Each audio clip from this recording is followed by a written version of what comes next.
서울의대 지역의료 협력센터 맡고 있는 예방의학교실의 신혜선이라고 하고요. 오늘은 그 충북대학교 의과대학 정보관리학 교실의 이영선 교수님 연자로 모셨습니다. 제가 그 교수님께서 지난달에 대한민국 의학칼리먼의 그 뉴스레터에 요 모바일 병원 글을 실으셔서 저거를 꼭 들어야겠다라는 생각을 하고 이제 강의를 의뢰를 드렸어요. 요즘에 이제 그 지역의료나 이런 거 얘기하면서 이제 디지털 플랫폼에 대한 얘기도 많이 하지만 사실은 물리적으로 그런 의료 장비나 의사들이 가는 것도 상당히 중요하기 때문에 아마 그런 얘기들을 해주실 거라고 사주실 것 같습니다. 그래서 현재 그 충청북도 공공보건의료 지원 반장도 맡고 계시고요. 충북대학교에서는 산학협력단장 그리고 대한민국 의학칼리먼의 정책위원으로도 봉사하고 계십니다. 네, 교수님 강의 부탁드리겠습니다. 예, 반갑습니다. 방금 소개받은 이영승입니다. 저는 이 의료 정책을 한 30년 전공하면서 지역 현장에 뭔가 이렇게 좀 돌아가는 이런 거를 이제 지역 대학의 교수 신분도 있고 또 정책도 전공하고 해서 생기는데 최근에 이제 이 모빌리티 뭐 드론 이야기도 하고 있고 뭐 올해인가요? 내년부터 이제 한강에 수상 택시, 드론 택시 뭐 이런 이야기도 지금 하고 있어서 의료에도 이런 가능성이 있다. 이런 거를 좀 이제 실증을 하는, 실제 돌려도 보고 하는 이런 연구를 지난 한 2, 30년 동안 했습니다. 그래서 처음 시작은 국립암센터를 원래는 제가 있는 여기 오송에 충청북도 오송에 국가단지를 만들면서 국립암센터 연구병원을 만들려고 했는데 여러 당시에 사정이 안 맞아서 결국은 일산에 국립암센터를 만들다 보니까 전국에 있는 국립대학교분들하고 그러니까 지역암센터죠. 이걸 연계해서 하는 플랫폼으로 고민을 했고 그 당시에 미국에서도 이런 거를 해서 미국과 한국도 연결하고 하는 이런 프로젝트를 2000년 초부터 했던 그 경험이 있습니다. 그래서 지역의료 혁신을 위한 모바일 병원 플랫폼 전략, 이름은 거창하지만 어쩌면 이제 이런 게 저는 향후에 하나의 대안이 될 수 있겠다, 이렇게 생각을 하고 있습니다. 오늘 약간 프로보킹 하는 내용을 좀 말씀을 좀 드리고, 그 다음에 우리 충북 지역에서 실정적인 어떤 사례, 이런 거에 대한 내용을 가지고 주로 이 얘기를 좀 하고요. 중간에 정책 개입이라는 부분이 최근에 이제 지역과 필수 공공 해갖고 윤석열 정부 때 이제 의료 대란 사태도 생기고, 지금 이재명 정부에서도 여전히 지역의 공공의료 문제에 대한 어쨌든 강화하려고 하는 이런 노력은 정책은 계속 이어지고 있습니다. 그래서 그런 어떤 대안적인 프로그램으로 소위 모빌리티 플랫폼을 도입하면 어떨까 이런 내용을 좀 가지고 말씀을 올릴까 합니다. 실제 이제 오송이라는 거는 우리나라에서 대구에도 있으니까 두 개죠. 국가 이 단지로 되어 있습니다. 그래서 여기서는 여러분들은 좀 생소하지만 외국 의사가 한국 의료면허 없이도 요 오송 지역 안에서는 사실 개업을 할 수가 있습니다. 뭐 베트남 의사가 와서 베트남 클리닉을 열 수 있는 거죠. 근데 아직은 뭐 그런 시도 자체를 한 적도 없고, 어떤 형태든지 오송과 이 중북의 인프라가 나름대로 좀 준비된 게 있고 국책기관이 많이 있어서 이런 거에 대해서 좀 우리가 한번 지역의 의료 혁신을 하는 하나의 이 모바일 병원이라는 전략을 한번 추진해 보면 어떨까, 이런 게 이제 미래 의료의 큰 흐름이 됐다, 이런 생각을 할 것 같습니다. 뭐 이거 뭐 너무 요즘 흔한 가짜뉴스 보면 뭐 이런 그림 흔하잖아요. 누가 강도고 누가 피해자인지 이 카메라만 가지고는 구분하기 어려웠잖아요. 뭐 의료에 있어서 이 가짜뉴스와 관련된 게 개인적인 임팩트가 가장 큰 게 의료라고 저는 봅니다. 그래서 흔히 이제 우리가 흔히 말하는 데이터 시대, 뭐 인포메이션, 데이터가 모여서 인포메이션이 되고, 인포메이션이 어느 정도 지나서 하나의 학문적인 어떤 체계가 되면 날리지가 되고, 뭐 이쯤 되면 이제 날리지가 되면 교과서에 실리게 되는 거죠. 거기에서 이제 인사이트냐 위즈덤이 이제 소위 AI가 뭐 날리지까지는 AI가 다 해결하는 시대가 온 것 같아요. 그러나 인사이트와 위즈덤 부분은 아직도 인간의 어떤 상상력이 더 중요하지 않을까. 근데 이제 오른쪽에 컨스파이러시 시어리라는 컨셉이, 이게 저는 의료, 소위 이 죽은 사람 지푸라기 잡는 심정으로 일을 하는 그 상황이 벌어지는 것을 만약 의사가 이용을 한다면 어떨까? 이거 아주 큰 재앙이죠. 이런 영역에서 이제 우리가 좀 한번 대응을 해보자. 아주 뭐 멀리 가서 이런 사례 찾을 필요 없습니다. 이게 소위 건강 이슈, 소위 비만을 놓고는 뭐 엄청난 비즈니스가 이루어지고 있잖아요. 소위 최근에는 뭐 물만 먹어도 살찌는 사람이 있는가 하면은 아무리 먹어도 살찌지 않는다라는 영역을 비만 세포수가 다르다 유전적으로 비만 세포가 다르다라는 거는 어느 정도 이제 학설로 정리가 되었는데 실제 어떤 유전자가 영향을 주는지 아니면 어떤 음식이 내 몸의 유전자를 바꾸는지에 따라서 뉴트로제노믹스냐 뉴트리제네틱스냐 하는 영양 유전자학이냐 유전 영양학이냐라는 컨셉을 가지고 빅 비즈니스가 이루어지고 있죠. 뭐 이건 제가 뭐 재미나는 사진이 있어서 소위 빅 사이언스 애트 테이블 뭐 식당이죠. 이 식사 테이블에서 온갖 영양제, 온갖 뭐 살 빼는 약부터 살 찌는 약, 뭐 필수 영양소가 소위 말하는 기능성 식품이 어디까지 의학적인 개입이 되는 약 식품이고 그렇게 되면 이제 약품으로 취급이 되겠죠. 또 한선에서는 어, 치료제로서 가능할 거냐 이런 영역을 가지고 지금도 뭐 소위 TV 닥터 해가지고 막 텔레비전에서 선전하는데 최근에 제 아시는 아주 가까운 지인께서 아주 하소연을 하시는데 자기 목소리와 자기 얼굴과 자기의 전공을 페이크 유튜브를 만들어 가지고 기능성 식품을 선전하는 거에 자기가 이용됐다 해가지고 이걸 밝혀야 되는데 뭐 어떻게 할 도리가 없다고 이렇게 하소연하는데 아마 이게 지금 현재 큰 이슈인 것 같습니다. 그럼 우리가 흔히 지역의료 취약지라는 이야기를 하는데요. 오늘 이제 이슈가 지역의료 혁신에 이제 핵심이라서. 근데 사실 지역의료 취약지라는 거는 우리가 여기서 말하는 필수의료 공공보건 영역에서 혁신이라는 게 사실은 지역에 있는 주민의 입장에서 보면은 자기가 궁금하고 해결해야 할 일을 지역에 있는 의료 서비스 공급으로는 감당이 안 된다라는 어떤 자기 나름대로 믿음 때문에 지역에서 이제 빠져나가는 거죠. 이게 이제 지역에서 보면은 흔히 우리가 자체 충족률이라는 개념을 씁니다.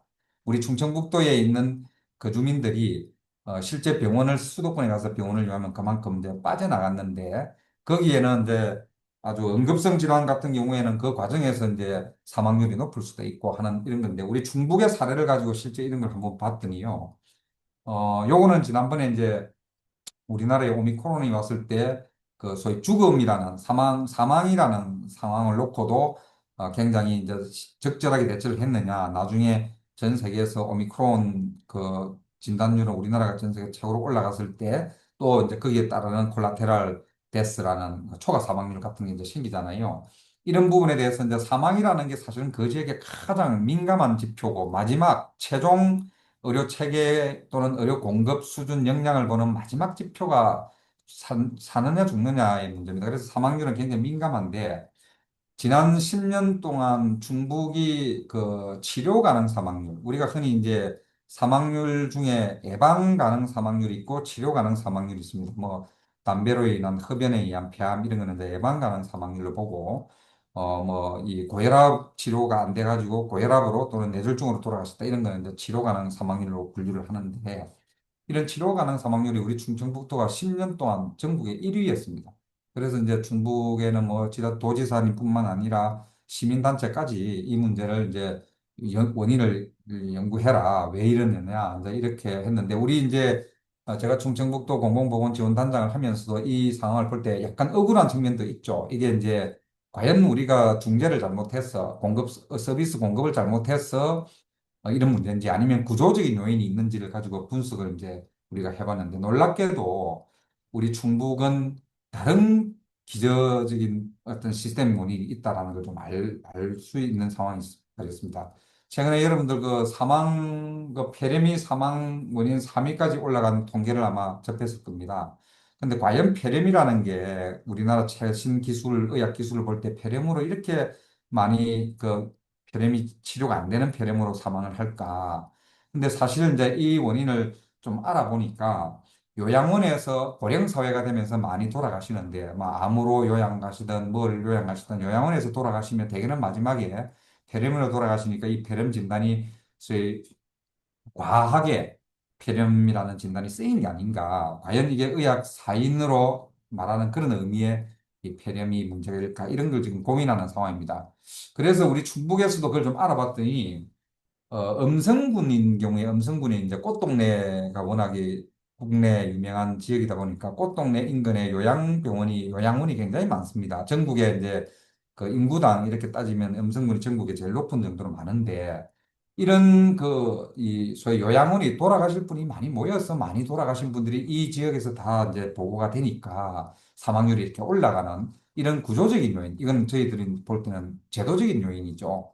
그래서 그런 제도적 요인이 오히려 차지하는 건데 이거는 우리가 뭐 도에서 어떻게 대책으로 어떻게 할 수 없는 그런 부분이 있지 않습니까? 그래서 소위 이제 우리 나름대로는 AI 같은 이런 최첨단 기술로 이런 사망을 좀 미리 모니터링 할 수 있는 인프라를 가지고 오면 어떨까 이런 고민을 좀 했고요. 우리 중국 같은 경우에는 이제 흔히 우리가 헬스필드 컨셉이라고 이제 우리가 건강을 결정하는 네 가지 큰 우리 예방의학에서 아주 교과서적인 개념이 있습니다. 이 개념에는 이제 우리가 흔히 생물학적 요인 이 부분이 지금 현재 병원에서 접근하는 게 다 이 부분입니다. 생물학적 요인 이 부분을 접근을 하는 거고요. 사실은 이거 외에도 제가 잠깐 포인트를 좀 바꾸겠습니다.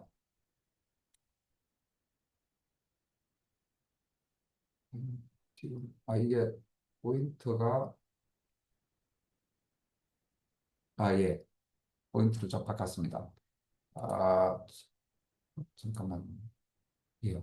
요 생물학적 요인이 병원에서 지금 하는 급성기 치료인데 의료제도는 조금처럼 요양병원이 충북에 많아서 사망률이 높았다. 이제 이런 부분에 대한 설명이 일부고요. 그다음에 충북이 흡연율과 음주율 이런 게 굉장히 높았습니다. 전국에서 지금 1, 2위 하는 정도로 이상하게 충북에 그걸 좀 어떻게 분석할까 지금 이러고 있는데 어쨌든 건강 행태적인 요인과 또 이 충북 지역이 여러분들 고속도로를 이렇게 내려보면 여기가 분지입니다. 약간 오르막이에요. 이 청주가. 그리고 저기 제천 단양 저 위쪽은 또 시멘트 공장들이 많아가지고 분지면서 시멘트 공장이 많아서 미세먼지가 상당히 높은 지역입니다. 그래서 소위 치료 가능 사망률에 미칠 수 있는 여러 가지 요인 중에 이렇게 좀 발라내어서 우리가 공급으로 의료 서비스 공급으로 해결하기 어려운 부분을 좀 차단해보자라는 시도를 좀 한 겁니다. 그래서 이제 아까처럼 음성 같은 경우에는 요양기관이 많아서 문제가 있다. 그래서 이 부분은 우리가 좀 다르게 접근해야 된다. 이제 이런 원인을 찾게 됐고요. 예, 그러다 보니까 지금 이제 여기서 이제 핵심이 이런 문제를 뭐 이제 요양병원 같은 데는 이제 어떤 코로나 같은 게 왔을 때 어떤 분이 빨리 돌아가실지를 평소에 우리가 좀 모니터링 할 필요가 있다. 소위 건강지표 관리를 평소에 좀 하는 인프라가 좀 필요하다. 이런 이제 이야기가 있었고요. 지금은 그냥 이런 걸 떠나서 뭐 환자가 많이 죽는다 또는 다른 지역으로 많이 빠져나간다. 의료 공급 서비스가 없다. 이래서 이제 병원을 지어라. 뭐 이런 형태의 접근만 하고 있는데 예를 들면 중북의 북부 지역인 제천, 충주, 단양 이런 데는 기본적인 응급도 안 된다 해서 2년 전에 보건의료원이라는 이제 응급실을 오픈을 했습니다. 오픈했는데 아시다시피 뭐 실질적인 응급 환자는 별로 없고 또 응급실을 의료기관이 유지하려면 5명의 응급의학 전문의가 필요한데 뭐 요즘 뭐 아시다시피 1인당 뭐 3억 내지 4억, 심지어는 올해는 지금 5억을 달라 연봉. 뭐 이래 되니까 뭐 벌써 1년에 20억 적자가 그냥 나는 거죠. 그래서 이제 이런 부분을 계속 과거 방식으로 접근할 거냐. 저는 뭔가 다른 형태, 이 서비스가 결국은 공급이 되는 형태인데 기관을 꼭 붙박이식의 기존에 있는 의료기관 아닌 플랫폼으로서 이걸 좀 고민해보자. 이제 이랬고요. 마침 3년 전에 코로나가 막 생겼을 때 코로나 일환으로 이 병원 차량을 만드는 게가 이제 정부에 있었고요. 요런 차가 한 20대 정도, 20대 정도 만드는데 이게 우리나라에서 처음으로 만들기 때문에 뭐 금액으로 보면 약 500억 정도 들었습니다. 500억 정도 들어가지고 이런 차들이 이게 보면은 큰 트레일러예요. 우리나라에서 제일 큰 트레일러가 이렇게 옆으로 삐져나옵니다. 여기가 5G 기반 이동형이라 하는 거는 뭐냐면 여기서 초음파를 하면 초음파에 대한 판독을 현지에 있는 의사들은 초보자들이 잘 못하니까 원격에 있는 대학병원 교수가 초음파를 판독하면서 로컬에 있는 초급 의사한테 뭐 다시 한번 돌려봐라 그러면 이제 원격에서 실시간으로 이제 하면서 하는 이런 것까지 가능한 5G 기반의 내용이고요. 우리나라 현재 기술로는 5G가 안 될 때는 인공위성이 요 부위만 스팟으로 인공위성 서비스를 받으면 이제 그런 걸 할 수 있는 그런 걸 시도하고 있습니다. 요게 마침 3년 정도 이 차량이 개발이 되어서 처음으로 충청북도에 지금 실증을 하고 있습니다. 그래서 이 병원이 없는 지역을 대개 보건소죠. 보건소를 이렇게 돌아다니면서 이걸 하고 있는데 이 안을 들어가 보면 이렇게 뭐 거의 뭐 병원에 있는 수술장, 검사실 뭐 이렇습니다. 그 제가 아까 500억 들였다고 이야기하는데 500억 들의 풀 버전은 이런 차가 다섯 대가 학교, 초등학교 운동장 같은 데 모이면 수술도 가능합니다. 수술도 가능한데 회복실도 있고 마취실도 있고 수술실도 있고 그다음에 이 많은 차에 전기를 공급하기 위한 전기 배터리용 큰 차도 있고 하는 쉽게 해서 재난 시에 유사하면 이동병원이 되는 겁니다. 이거 뭐 오른쪽 보세요. 이러면 뭐 병원이라고 그러지 이게 뭐 차라고 보이겠습니까? 그래서 이런 시설이 된 이 차들이 지금 이제 움직일 수 있는 개발되어서 충북에서 먼저 이걸 한번 테스트 해보자 하고 왼쪽에 이 장면은 처음 제1회 지금은 여섯 번째 지금 하고 있는데요. 첫 번째 할 때 어르신들에게 올라가는 게 좀 무리수가 있다 해서 지금은 요거 이제 엘리베이터로 하고 있습니다. 그래서 여기서 엘리베이터가 이렇게 올리면 이게 모시는 이런 식으로 되어 있고요. 뭐 이런 거는 여러분들 뭐 익숙한 겁니다. 치과 전용 병원 요거는 이제 치과 장비가 들어있고 또 어떤 차는 이제 안과라 해가지고 막 안과 장비만 들어있고 쉽게 해서 오늘은 뭐 한 달에 한 번씩 안과 클리닉이 열립니다 하면은 그 지역 인근 지역에 안과를 평소에 이제 좀 안과 문제가 있는 분은 여기 오시면 이제 그 대도시의 안과에 가신 정도의 진료를 여기서 이제 받는 거죠.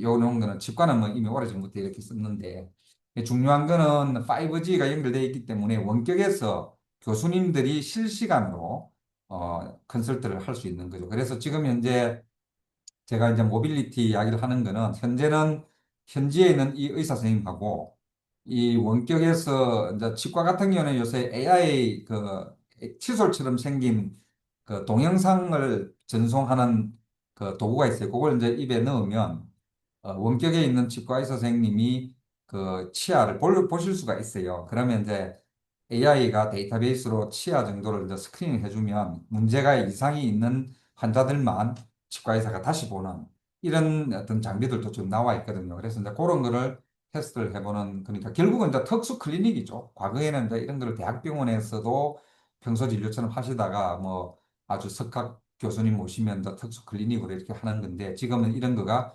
찾아가는 형태로 할 수 있는 시대가 온 거죠.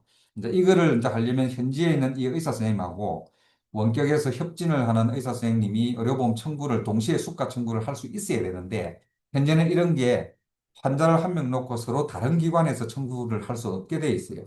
그래서 이제 우리가 어떻게 하냐면 여기에 오실 이 의사 선생님하고 또 원격에서 이제 자문을 할 흔히 말하면 이분이 이제 펠로우 전공의 선생님이면 동보의 선생님이면 원격에는 대학 교수님이 이제 같이 협동 진료를 하는 거가 이제 지역에서 이루어진다 이렇게 생각하면 두 분이 다 이제 의료보험 청구도 하고 뭐 처치를 하면은 법적으로 처치가 먹혀들어야 되잖아요. 이제 이런 걸 하기 위해서 이 지역 소속 보건소에 등록을 해서 반나절을 진료하든 하루를 진료하든 아니면 일주일 정도 정박을 하면 일주일 동안 보건소에 이제 겸직 의사가 되는 거죠. 그런 형태로 하는 것을 정책적으로 시도를 하고 있습니다. 현재는 그거는 불법입니다. 현재는 겸직이 은퇴하신 분은 가능한데 이런 거를 제도적으로 좀 풀어보자라는 게 지역으로의 혁신의 큰 아젠다입니다. 그러면 여기에 들어가는 재료들 있잖아요. 뭐 꺼즈라든지 뭐 주사 바늘이라든지 이런 거는 이제 해당 지역의 보건지소나 보건진료소나 또는 보건소에서 이제 공급을 하고 요 의사 선생님들은 이제 현지에 뭐 30분짜리 겸직도 있을 거고 왜냐하면 원격 협진은 뭐 5분 10분도 할 수도 있잖아요. 엑스레이를 뭐 그런 경우에는 모든 걸 겸직 처리를 하자 이제 이런 게 제가 제안하는 내용입니다. 요거는 제주도형은 제주도에서 하고 있는 내용입니다. 아까 그거는 이제 충청북도에서 그런 걸 시도하고 있고요. 제주도형은 지자체에서 이렇게 아예 지었어요. 그러니까 365 민관협력의원 해갖고 뭐 땅도 제주도에서 사고 건물도 짓고 첨단 장비 넣어가 200억인가 뭐 엄청난 돈을 들여서 지어놓고 이제 운영은 민간위탁으로 하는 제도가 이제 있고요. 이거는 강원도 평창군은 아예 보건의료원 안에 원격 협진실을 만들었어요. 그러니까 여기에 이제 지난 10월 1일 여기 보면 얼마 전에 한 달 전에 강원 디지털 헬스케어 센터 개소식하고 여기 이분이 이제 우리 의사 선생님이고 보건의료원 원장님이세요. 저희 서울대 동문이시고 해서 저희들이 적극적으로 여러 사업을 돕고 있는데 이 경우에는 보건의료원에는 웬만한 과들이 다 있고 자기들이 해결 안 되는 재활의학과하고 안과, 치과 이런 것만 좀 해달라 해서 이제 우리가 원격으로 하지를 않고 현장에 가셔서 이제 하는 요거는 이제 강원도 평창군 모형이 있습니다. 결국은 이제 아까도 제가 이제 데이터 인포메이션 날리지까지는 뭐 AI가 도움을 받으면 상당히 그 노동력을 좀 줄이면서 할 수 있고 이 이유에 대한 문제들 때문에 지역에 있는 사람이 지역에 있는 걸 못 믿어서 서울로 가서 30분 진료하러 3시간, 4시간씩 서울로 가고 심지어는 항암제 받는 사람들이 뭐 잠깐 한 2시간, 3시간 항암제 치료를 위해서 그 먼 서울까지 가서 하루 종일 고생하시는 항암제 환자들도 계십니다. 그래서 결국은 뭐냐면 아까 제가 가짜 뉴스를 이야기했지만 못 믿는 것도 어떻게 보면은 그런 현상이잖아요. 그래서 이거 못 믿는 지역민들에게 어떻게 지역에 있는 의사와 그 환자가 믿는 외지에 있는 믿는 그 석학 또는 명의라고 표현을 하십시다. 그 환자가 생각하는 명의죠. 이분들을 설득할 거냐. 이게 결국 앞으로의 추진 전략입니다. 그래서 이제 제가 모빌리티를 말씀드린 이유는 외부에 나가서 만나실 분들을 원격에서 모셔서 적어도 한 번 정도 상담을 하고 그래도 가야 되면 그때 가십시오라는 거라도 한번 해보자. 실제 그 서울대학교 분당병원과 경기도 이천에 있는 이천병원과 실제 이사를 했습니다. 그래서 이제 그 중환자실을 서울대 분당병원에서 밤에 낮에는 그래도 어떻게든 병원이니까 감당이 가능한데 밤에는 감당이 안 되니까 밤에만 이천병원에 있는 중환자의 모든 그 센서, 모니터 이런 것들을 서울대 분당병원의 그 NICU, 뭐 CICU 모든 ICU에서 관리를 했어요. 그걸 해가지고 실질적으로 굉장히 성공적으로 돼서 이제 이천 주민들이 이제는 옛날에는 수원 아주대병원이나 그 이 분당에 있는 분당병원을 서울대 분당병원으로 갔는데 지금은 1차적으로 이천병원에 가서 문지기 역할을 이제 톡톡히 하게 됐죠. 굉장히 성공 사례죠. 아까 말씀드렸던 못 믿어서 가는 부분을 어떻게 우리가 다시 회복시킬 거냐. 이게 이제 핵심 전략입니다. 그래서 아까도 말씀드린 것처럼 실제 지역에서 많이 빨리 그 돌아가시는 이유가 나중에 보면 많이 돌아가셨다.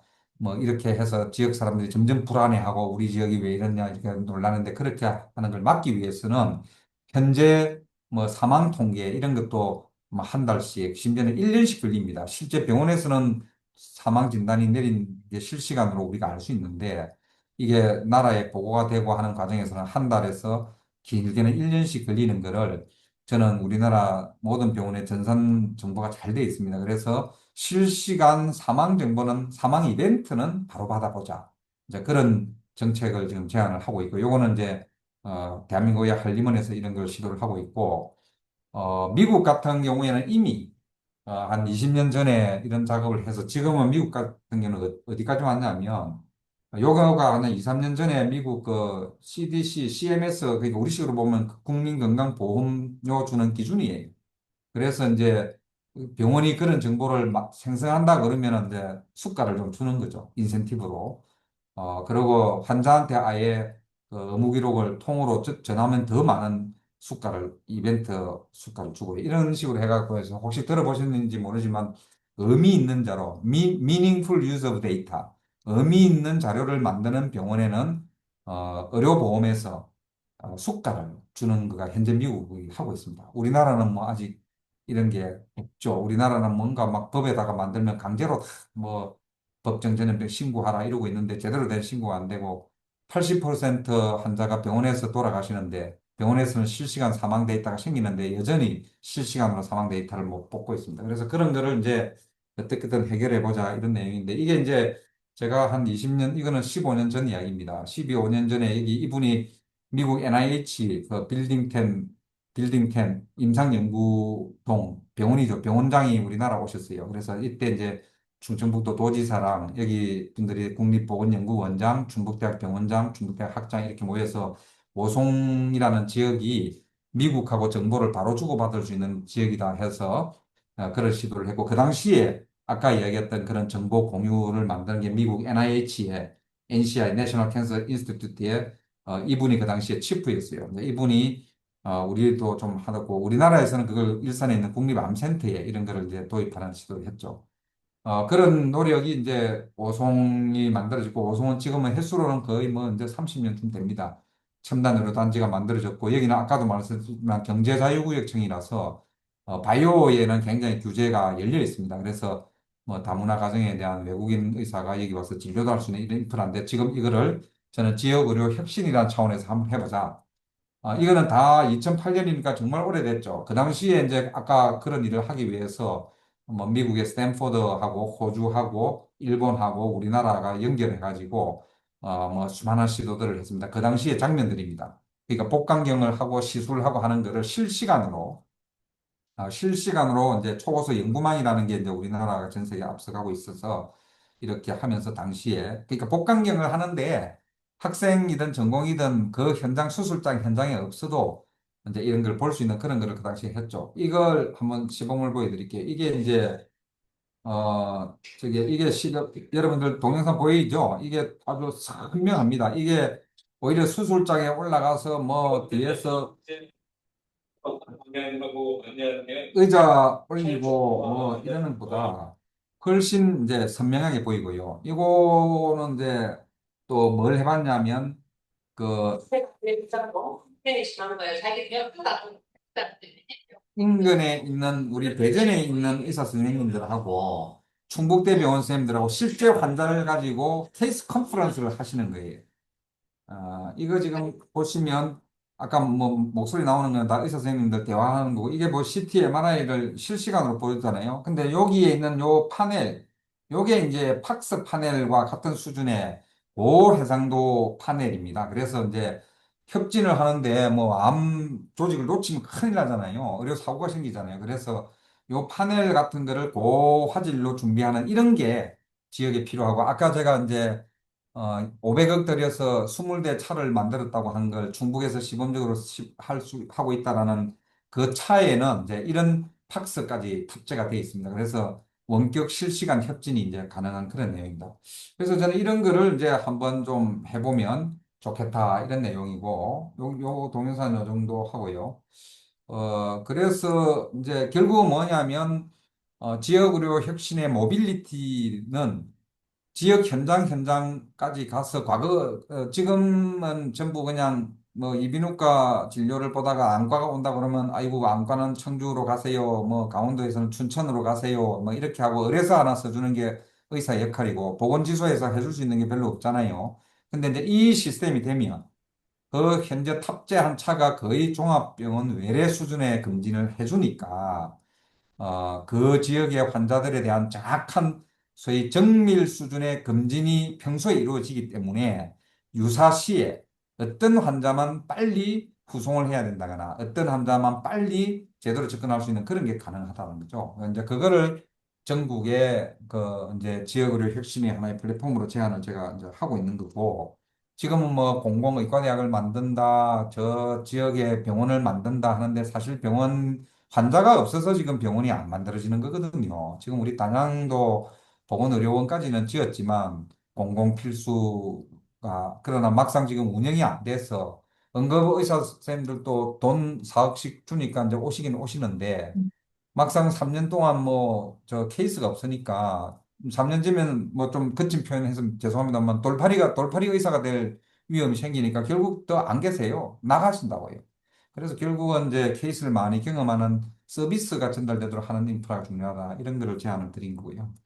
그걸 하기 위해서는 헤드쿼터로 이제 오송은 국가첨단의료복합단지가 있어서 오송 KTX 여기에서 이제 호남선이 분리가 되고 경부선이 분리가 되고 여기서 충북선이 분리가 됩니다. 그러니까 오송역을 중심으로 이게 다 강원도 호남권 경상권이 연결되는 오송에 현재 국가단지가 돼 있어요. 질병청도 있고 식약처도 있고 뭐 그래서 이 시설에 신약 개발하는 공장들도 많이 와 있고 여기에 저는 이제 조금 전에 언급했던 그런 그 모빌리티 예, 허브를 여기다가 설치를 하고 왜 그러냐면 여기 그 헬기장이 다 여기 있어요. 군사용 헬기도 여기 있고 민간용 헬기가 여기 있는데 그 이유가 전국에 15분 만에 다 갑니다. 여기 있어. 그래서 헬기 중장비 하는 그 기업들도 여기 다 있는데 응급 헬기를 쓰더라도 여기서 출동하는 게 전국은 제일 빠르죠.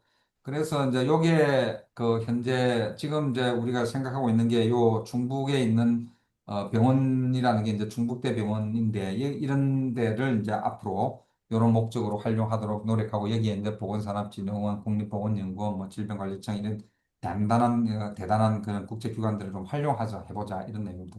그리고 최근에는 뭐 제3, 제1 단지, 제2단지, 제3단지까지 왔고 최근에는 카이스트가 여기 와서 카이스트 바이오메디카를 지금 만들고 있는 중입니다. 그래서 요거는 이제 K 바이오스퀘어 해가지고 이제 대통령 공약상으로 됐고 해서 저는 이런 거를 모빌리티를 해보자. 그러면 의사가 있어야 되잖아요.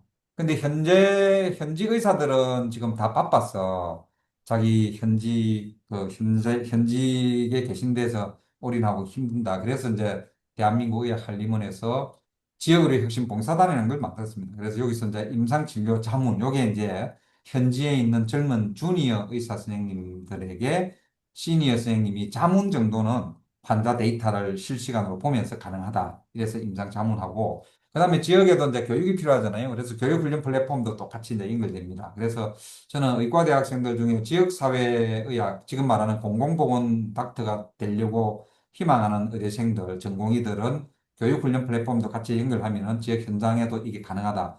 그리고 단양이라는 먼 오지에 있으면서도요, 충북대학 병원에서 하는 메디컬 그랜드 라운드 같은 걸 현지에서 실시간으로 참여가 가능해요. 이제 이런 걸 하면은 이제 전국이 가능한 거죠. 서울대학교 병원에서 희귀질환 그랜드 컨퍼런스를 한다. 그러면 여기 있는 이 플랫폼에 있는 전국의 의대생들은 다 이제 접속하면 볼 수 있는 거죠. 이제 이런 거를 좀 해보자는 내용입니다. 그래서 한림원에서는 보건복지부에서 국립중앙의료원의 시니어의사지원센터라는 것을 설치를 했습니다. 그래서 여기에 관련된 운영 모델을 지금 한림원이 개발하고 있습니다. 오늘 이 자리에도 신혜 선생님께서 저를 이제 초청하게 된 배경도 한림원의 그 사업을 제가 이제 얘기한 게 계기가 됐는데요. 현재 한림원의 내용은 이런 겁니다. 이게 전국의 석학분들이 이제 수도권 석학분들도 계시고 우리 충북대학병원을 은퇴하신 분이 청주에 살고 계신 지역 석학분들도 명의분들도 계시거든요. 뭐 교수님들을 다 이제 우리 지역 주민들 입장에서는 명의라고 하면 교수님들 그룹이 여기 있고요. 그다음에 지역에 어쨌든 거점 병원이 있습니다. 우리 같으면 뭐 제천에는 제천 명지병원이라는 게 제천에 있고요. 또 의료원들 중에 종합병원화되어 있는 지방 의료원들 있잖아요.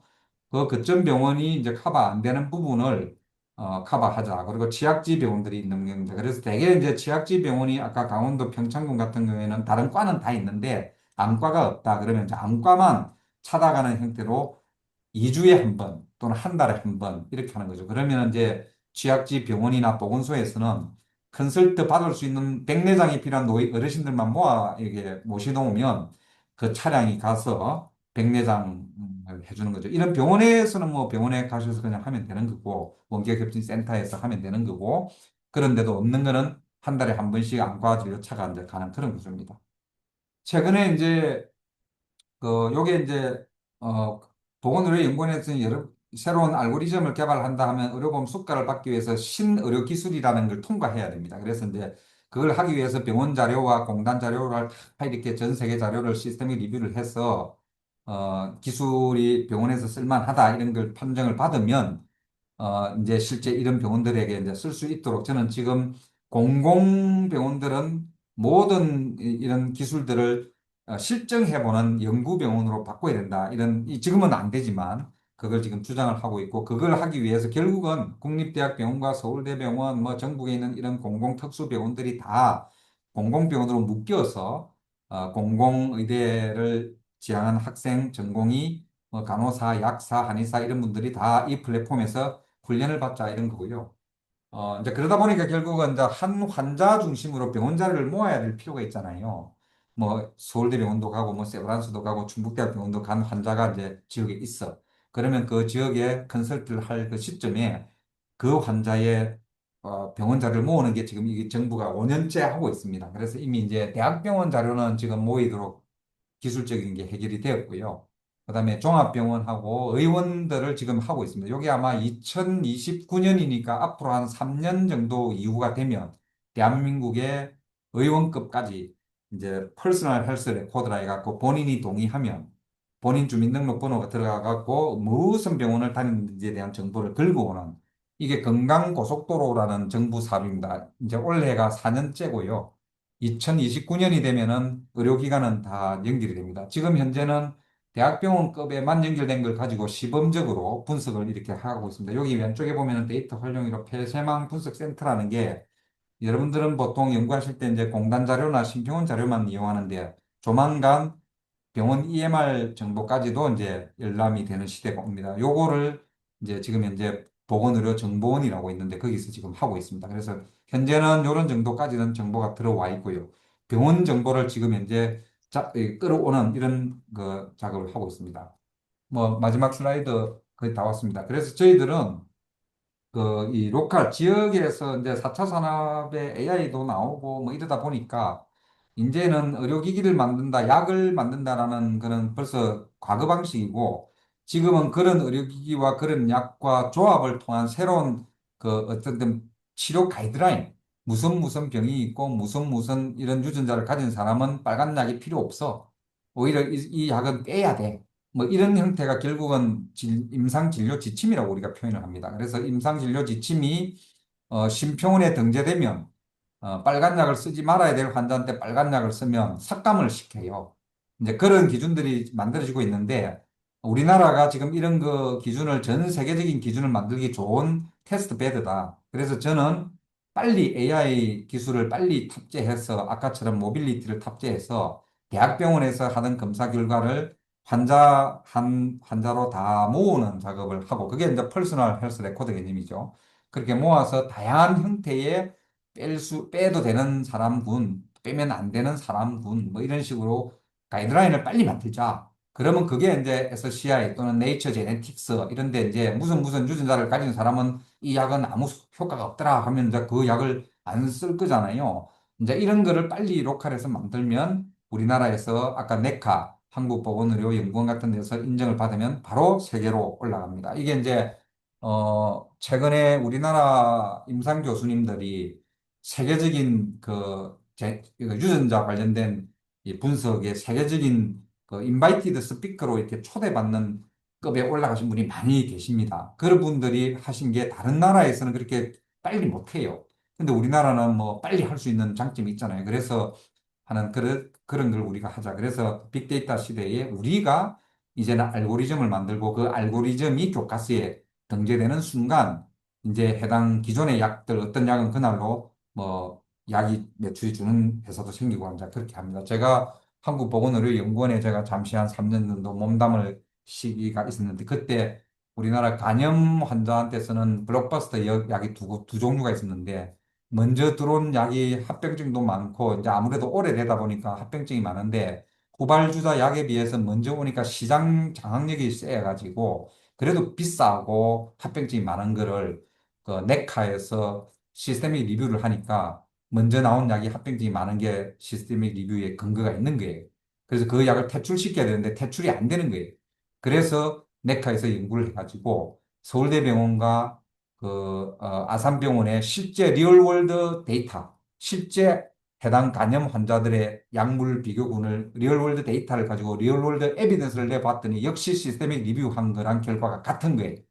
그거를 유명한 저널에 실었습니다. 그 순간 과거 약을 만든 그 제약 처방률이 전 세계에서 급격하게 떨어진 거예요. 그래서 이거는 뭐 비하인드 스토리인데 그 다국적 기업 사장이 우리나라 소화기내과 교수님을 만나가지고 한국보건의료연구원을 상대로 국제 소송을 준비하고 있다고 그랬어요. 그래서 시스템ik 리뷰할 때 뭐 자기들이 유리한 그런 거를 뺐거나 그런 게 분명히 있는 걸 갖고 시스템ik 리뷰를 잘못했다. 그러니까 자기들이 피해를 봤다. 이렇게 소송을 한다고 했는데 결국은 소송을 안 했습니다. 그래서 나중에 알아보니까 시스템ik 리뷰에서만 끝났으면 소송을 네카가 받았을 거예요. 근데 리얼월드 데이터를 가지고 하니까 실제 뚜껑 열어보면 자기들이 진짜 완전히 박살날 수도 있다. 이런 위협을 느껴서 그냥 없었던 일로 자기들이 했다고 그러더라고요. 그 이야기가 뭐냐면 우리나라에서 세계적인 지침을 만들 수 있는 그런 나라다. 지침 자체가 이제 돈을 버는 시대잖아요. 어, 이게 이제 골드만삭스라고 여러분들 아시죠? 세계 최고의 투자 기재 기관이죠. 투자만 하면 성공하니까 전 세계가 골드만삭스가 투자하면 거기에 따라서 투자하는 그런데 왜 골드만삭스가 투자 회사가 됐냐냐? 알고 보니까 요 마지막입니다. 페이스북이라는 전자회사, 테크 컴퍼니보다 더 많은 엔지니어, 프로그래머를 골드만삭스가 고용했더라. 채용했더라. 그래서 골드만삭스는 투자회사가 아니라 테크 컴퍼니가 아닌가 이런 식으로 이게 어디 실려서 제가 싸웠는데 핵심은 뭐냐? 에비던스를 가지고 투자했다는 거죠. 그냥 감으로 한 게 아니고 철저하게 분석해서 에비던스를 가지고 하는 시대다. 그래서 저는 우리나라는 지금 이제 4차 산업혁명 기술 시대에 AI 기술이 되는데 문제는 환자한테 적용을 해보고 안 하고 하는 success and failure 데이터가 많이 모여야 가이드라인은 빨리 만들잖아요. 근데 전 세계에 놀랍게도 우리나라가 그런 환경이 좋은 게 우리나라 국민들이요. 환자나 환자 보호자분들이 한 명 한 명이 기업가 정신을 가지고 있어요. 이게 의학적으로 어떤 거냐면 자기가 다니는 병원의 전문의가 처방을 한 것도 믿지 않고 어디 사우나나 목욕탕에서 옆에 앉은 사람 기동량으로 듣고는 전문의가 처방한 걸 무시하고 환자가 자기 마음대로 이 약을 바꾸는 놀라운 국민 중에 한 나라입니다, 우리나라가.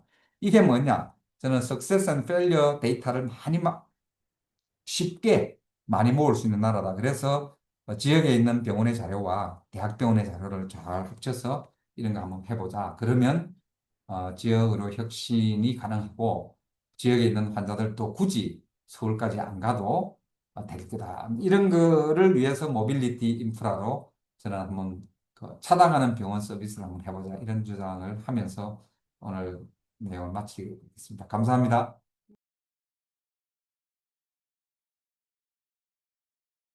네, 교수님 좋은 강의 감사합니다. 그 제목 모바일 병원뿐만 아니라 뭐 AI 건강지표 관리나 오송 바이오 혁신 클러스터 그리고 빅데이터 플랫폼까지 다양한 내용들 이렇게 소개해 주셔서 네, 그 현황 파악하고 하는데 굉장히 큰 도움이 될 것 같습니다. 그 참가하신 분들 중에 질문이나 코멘트 있으시면 그냥 그 마이크 켜고 질문하셔도 되고요. 채팅창에 올려주셔도 되겠습니다.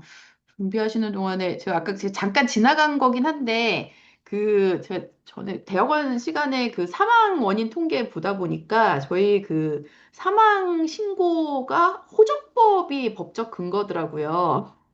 그러니까 음, 이제 의료법에 있는 그 사망 진단서하고 사체 검안서 양식을 사용하긴 하는데, 그러니까 의료법이나 보건복지부에서 사망 원인이나 내지는 그 그거 통계를 낼 수 있는 근거가 없더라고요. 그래서 아마 이용석 교수 잘 알고 계시겠지만, 뭐 그런 것들을 좀 이제 법적 근거를 복지부에서 뭔가 좀 그런 사망 원인 같은 거를 좀 실시간으로 수집할 수 있는 법적 근거부터 만들어야 되는 상황인 것 같아 보여서 생각보다 저희가 생각하는 거하고 조금 달라서 조금 놀랬던 그랬던 거가 있습니다. 예. 그 네, 핵심이 뭐 네, 전염병법에는 또 네, 전염병법이 있고 뭐 개별법들이 있는데 사실 개별법들 중에 그 암관리법에는 또 암 통계 어쩌고 저쩌고 하면 또 볼 수 있게끔 하는 이런 어떤 조항이 있는데 이걸 좀 의학 목적으로 음, 그러니까 나는 나라 통계는 지금과 같은 통계 시스템이 돌아가더라도 의학적인 목적으로 사망 이벤트 자체만이라도 빨리 알면 EMR이 지금 붙을 수 있는 여지가 되기 때문에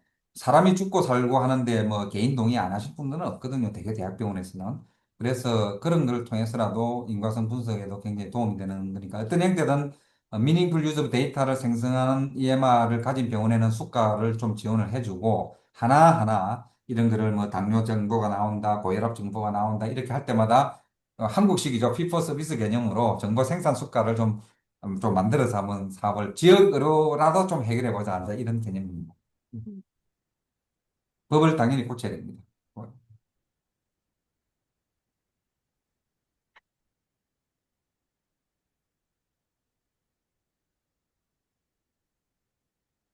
네. 혹시 다른 질문이나 코멘트 있으실까요?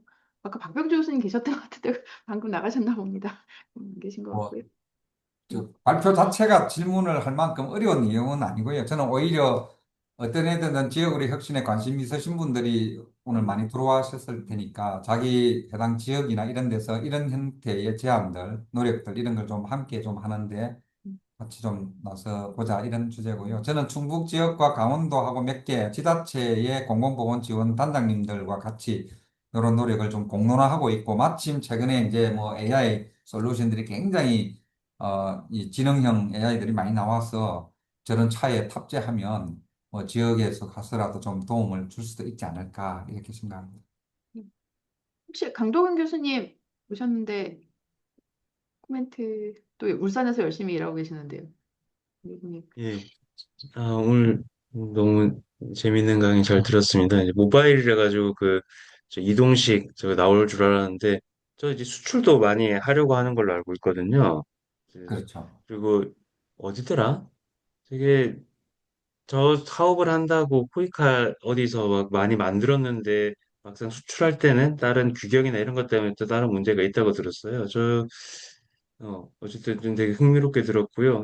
당연히 국내에서 쓰는 게 제가 그때 정확한 건 아닙니다만 얼핏 듣기로는 국내에서는 검증을 하기 위해서 주로 쓰는 거고 목표는 이제 해외 수출에 있다 뭐 이런 얘기 들었었는데 어쨌든 이 부분이 더 잘 돼서 우리가 의료로도 좀 외화를 벌어오면 좋겠습니다. 뭐 뜬금없는 얘기긴 한데 그거 말고도 아까 그 AI 이용해가지고 그 평가하고 하는 것도 상당히 앞으로 우리가 의료계 전체가 나아가야 될 방향이 아닌가 생각이 드네요. 네, 특별히 질문 없습니다. 예, 예.